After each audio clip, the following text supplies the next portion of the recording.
Maayong gabi po sa inyong tanan. My name is Brother Charles Madden, my wife Jeanette Madden, and Abiella, my daughter.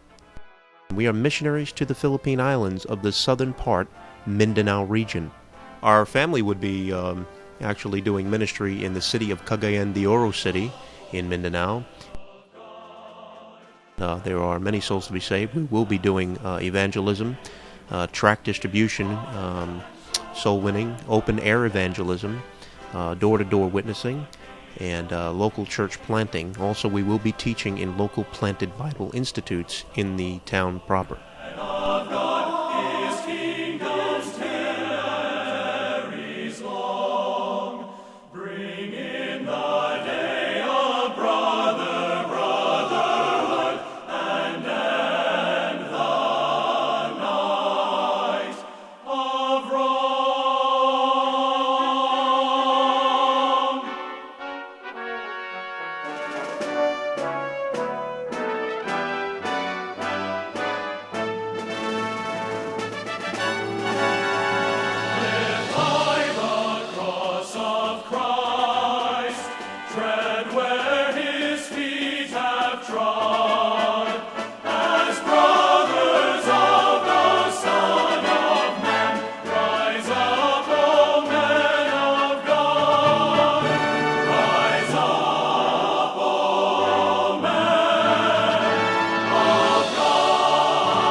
Narito ako, naghihintay sa utos mo.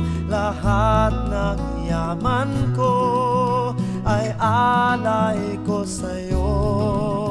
Ikaw ang tanging buhay ko.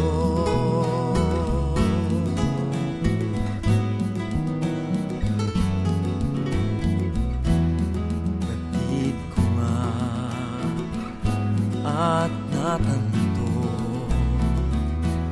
sa kasulatan yung turo, pakikinggan at itatago sa sulok ng puso.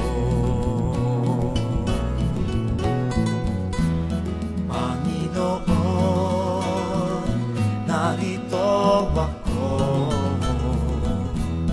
naghihintay sa utos mo. Lahat ng yaman ko ay alay ko sa'yo.